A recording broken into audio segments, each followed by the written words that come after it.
Hello வணக்கம். இது உங்கள் சிவி ஜோன். ஸோ எல்லாரும் எப்படி இருக்கீங்க? இப்போ பார்த்தீங்கன்னா தரமான சூப்பரான ப்ரொமோ 2 வந்திருக்கு. இதில் வந்து ஒரு சூப்பரான ஒரு கொஸ்டின் கேட்குறாரு நம்மளுடைய விஜய் சேதுபதி அவர்கள். என்ன கொஸ்டின் கேட்குறாரு அப்படி பார்த்தீங்கன்னா, இதுக்கு முன்னாடி 7 சீசன் முடிஞ்சிருச்சு. இந்த 7 சீசனுக்கும் இந்த சீசன் 8வது சீசனுக்கும் என்ன வித்தியாசம் நினைக்கிறீங்க அப்படின்னு கேட்கும்போது, நம்ம ஆள் முத்துக்குமரன் சூப்பராக நெத்தேடியாக ஒரு பதில் ஒன்று கொடுக்குறாரு. செம்ம மாசான ஒரு பதில். எல்லா சீசன்லேயும், அதாவது இந்த 8வது சீசன் தவிர்த்து எல்லா சீசன்லேயும் போட்டியாளர்கள் இருந்தாங்க. இந்த சீசனில் மட்டும்தான் புனிதர்களாக இருக்காங்க. நான் அதை வந்துட்டு முதல்லதே சொல்லிட்டு இருக்கேன். ஏன்னா இந்த ராஜாரணி டாஸ்க்லலாம் வந்து பார்த்திங்கன்னா, இப்போ ஒரு திருட்டு சம்பவமோ இல்லை அந்த நாட்டிலேருந்து அந்த நாட்டுக்கு யாராவது போயிருந்தாலோ, அவங்க உண்மையிலே நாட்டிலேருந்து யாரோ ஒரு பிரஜையை வந்து கடத்திட்டாங்கன்னு சொல்லிட்டு சண்டைலாம் போடுவாங்க.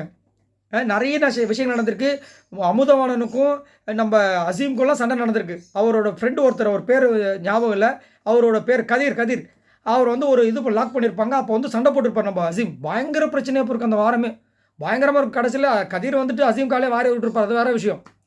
இந்த மாதிரிலாம் நடந்திருக்கும்.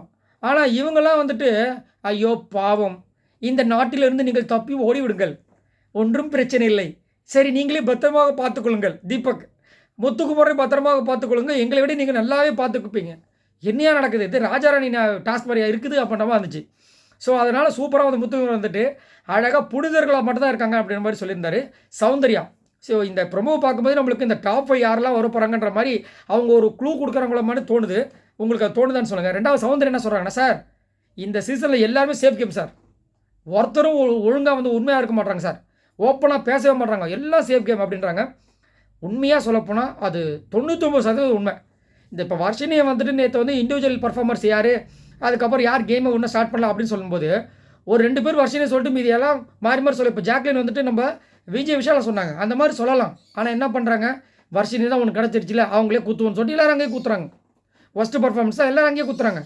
என்னையா நடக்குது? ஏன் ரஞ்சித் சார் அப்போ சொல்லியிருக்கலாமே, சத்யாவை சொல்லியிருக்கலாமே, தர்ஷிகாவை சொல்லியிருக்கலாமே. அதுதான் என்ன சேஃப் கேம் சொன்னால் அடுத்த நாள் அவங்க மூஞ்சில் முழிக்க முடியாது, மூஞ்சை ஒழுங்காக கழுவ முடியாது. என்னையா நடக்குது அப்படின்ற மாதிரி இருந்துச்சு. ஜாக்லினை காமிக்கிறாங்க. நான் சொன்னேன்னா டாப் 5க்கு. ஸோ ஜாக்லின் என்ன சொல்கிறாங்கன்னா, சார் எங்கள் சீசனை நாங்களே பெருமையாக சொல்கிறதுக்கு எங்களுக்கு கூச்சமாக இருக்குது சார். என்ன ஒரு அடக்கம், அடடடே. அதுவும் ஜாக்லின் கிட்டேருந்து. ஜாக்லின்லாம் என்னமா ஒரு பேச்சு பேசுவாங்க. ஆனால் அவங்களோட ஒரு சில விஷயங்கள் எனக்கு ரொம்ப கவர்ந்துருக்கு. ஒரு சில நேரங்களில் அவங்கள மாதிரி யாருமே இருக்க முடியாது அப்படின்னு இருக்கும்.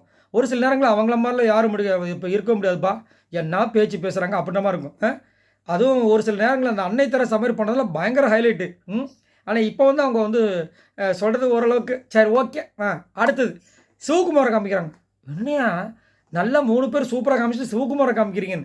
சிவகுமார்னா சொல்கிறார், சார் நான் இங்கே வந்து ஒரு 100 பாத்திரம் கழுவிருப்பீங்க. அப்பா என்ன ஒரு பெருமை, வேறு லெவலுங்க. அப்போ உங்களுக்கு எக்ஸ்ட்ரா வந்து 10,000 இன்க்ரிமெண்ட்டுங்க, என்ஜாய் பண்ணுங்கள். பாத்திரம் கழுவுனதால் ஒரு பெருமையா? அவர் என்ன சொல்ல வர்றாருன்னா, நாங்கள் வந்து 100 பாத்திரம் பண்ணியிருப்போம் சார், மற்றவங்களாம் சேர்ந்து 1000 பாத்திரம் கழுவிருக்காங்கன்றாங்க.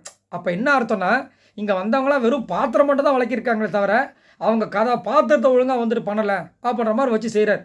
எல்லாம் சிரிக்கிறாங்க. ஒரு கட்டத்தில் எல்லாம் ஜோன்றாங்க. என்ன ஏன் இந்த கூச்ச கும்பாலெல்லாம்? ஏன்னா அங்கே வந்து புகழ்ந்து சொல்கிறாரு. வழக்கமாக ஒரு டயலாக் இருக்கும், நீங்கள் நல்லா நோட் பண்ணி பாருங்களேன். நம்ம ஒரு சீசனை பிடிக்காமல் ஏதாவது ஒன்று சொல்லிட்டு இருப்போம். அந்த 50 நாள் முடியும் போது ஒரு விஷயம் சொல்லுவார் கமலஹாசன் அவர்கள் வந்துட்டு, உண்மையாக சொல்லப்போனால் நானும் இத்தனை சீசன் ஹோஸ்ட் பண்ணியிருக்கேன், இந்த சீசன் மாதிரி வந்ததே கிடையாது, யூஆர் ராக் அப்படின்னுவார். அதே விஷயங்கள் இங்கே வந்து சொல்கிறாரு.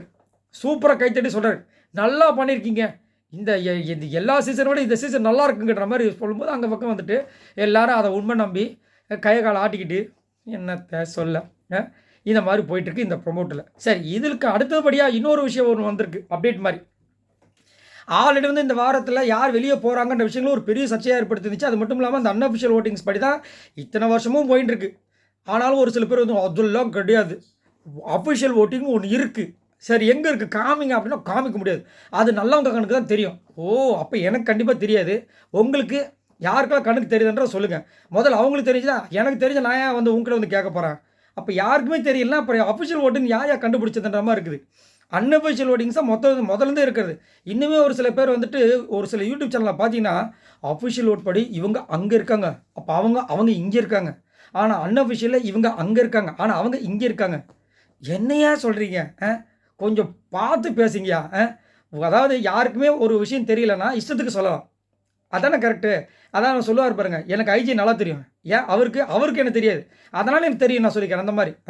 இப்போ வந்துட்டு என்னென்னா இந்த அன்அஃபிஷியல் ஓட்டிங்ஸ் படி லாஸ்ட்டாக பார்த்தீங்கன்னா சாச்சனா இருக்காங்க, அதுக்கு மேலே ஆர்ஜி ஆனந்தி, அதுக்கு மேலே தர்ஷிகா, அதுக்கு மேலே வர்ஷினி. சரி, இப்போ வந்து எல்லாருமே வந்துட்டு நிறைய ஓட்ஸ் டிஃப்ரென்ஸ் இருக்கா கேட்டிங்கன்னா கிடையவே கிடையாது. எல்லாம் 100, 200, 300 இப்படி தான் போயிட்டுருக்கு. ஸோ அப்படின்னு பார்க்கும்போது இந்த 4 பேரில் யார் வெளியே போகிறாங்க அப்படின்னு கேட்டிங்கன்னா சாச்சனா தான் வெளியே போகணும் நிறைய பேர் கருத்து சொன்னாலும் என்னோடய கருத்து வர்ஷினி தான். ஸோ அதில் வந்து வர்ஷினி வந்துட்டு வெளியே போயிட்டாங்கன்ற அப்டேட் வந்துருச்சு. இப்போ அடுத்தது என்னென்னா ஒரு சூப்பரான ஒரு அப்டேட். கண்ணா லட்டு தின்ன ஆசையா சார்? ஆல்ரெடி குத்துட்டிங்களே, 2வது லட்டு அப்படின்றாங்க. என்னையா சொல்கிறீங்க 2வது லட்டா? ஆமாங்க, உங்களுக்கு 2வது லட்டு கொடுக்க போகிறேன் அப்படின்னு சொல்கிறாங்க. என்ன லட்டு அப்படி பார்த்தீங்கன்னா 2வதாக ஒரு எவிக்ஷன் வரப்போகுதுன்ற மாதிரி நியூஸஸ் வந்துட்டு இருக்கு. இது எந்த அளவுக்கு உண்மைன்னு தெரியல, இது ரூமராகவும் தெரியல.